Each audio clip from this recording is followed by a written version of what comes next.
नासिक में होने वाले कुंभ मेले की तैयारी को लेकर आज छत्रपति संभाजीनगर में पालक मंत्री संजय सिरसाट की अध्यक्षता में जिलाधिकारी कार्यालय में बैठक आयोजित की गई। बैठक में स्थानीय जनाधिकारी और अधिकारियों ने भी हिस्सा लिया। वॉइस चर्चा के दौरान बताया गया कि कुंभ मेले के दौरान संभाजीनगर जिले पर भी अतिरिक्त दबाव रहेगा। इससे संबंधित विभिन्न मुद्दों पर विस्तृत चर्चाएं होंगी। ऐसी जानकारी पालक मंत्री संजय सिरसाट ने दी। शिवसेना शिंदे गुट की ओर से संजय राउत की तबीयत को लेकर प्रतिक्रिया भी सामने आई। शिवसेना शिंदे गुट ने संजय राउत की बिगड़ती तबीयत पर चिंता व्यक्त की।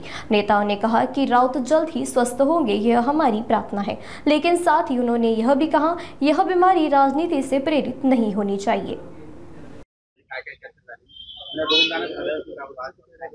नाही तर आज कुंभमेळ्याच्या अनुषंगानं या जिल्ह्यामध्ये जे धार्मिक स्थळ आहेत त्या धार्मिक स्थळासाठी जे काही पर्यटक देशभरातून येतील त्यासाठी एक ऍक्शन प्लॅन जो सरकारला आम्हाला सबमिट करायचा होता त्या संदर्भामध्ये चर्चा झाली।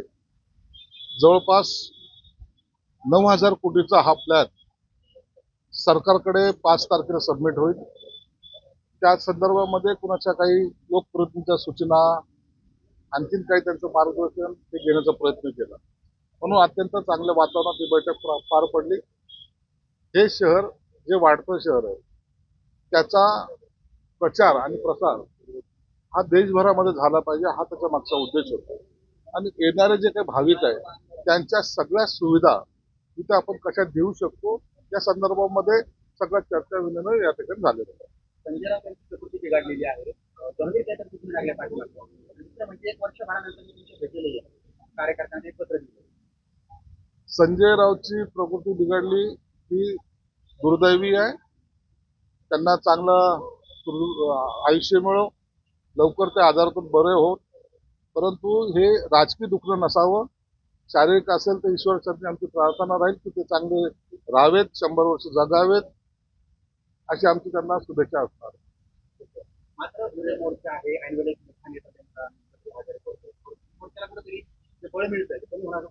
संजय राऊत म्हणून पक्षाला बळ मिळतं असं जर तुमचा समज असेल तर तो काढून टाका। या मोर्चामध्ये अनेक पक्षाचे नेते येणार आहेत आणि संजय राऊत मागून त्यांना गाईड करेल आणि म्हणून संजय राऊत कुठूनही कुणालाही दिशा देऊ शकतो, त्यांना सांगू शकतो, एवढी ताकद त्यांची आहे।